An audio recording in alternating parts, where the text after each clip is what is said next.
African regime.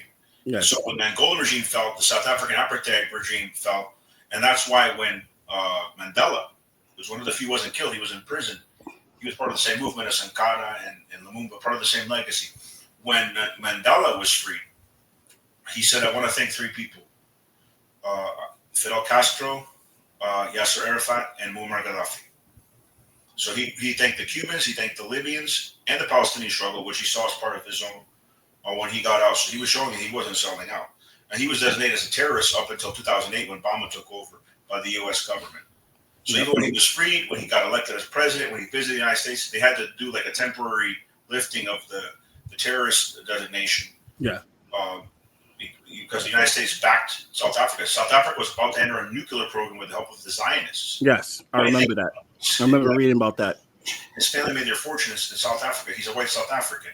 Right.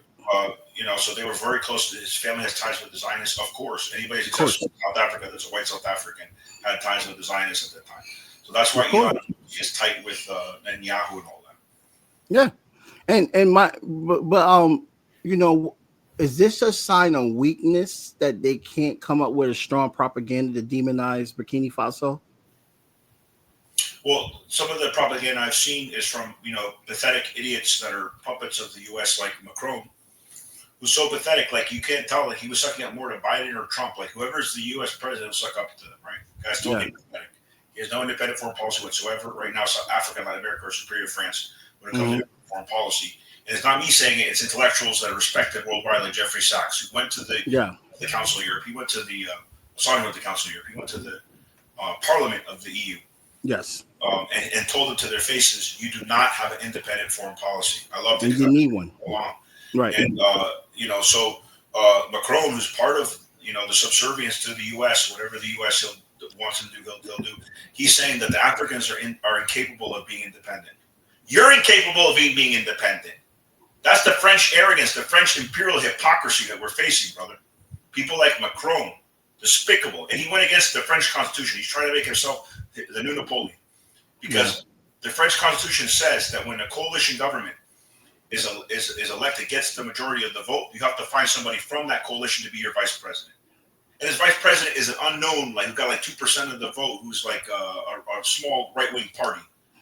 He was supposed to pick somebody from the Popular Front, from that coalition, a leftist.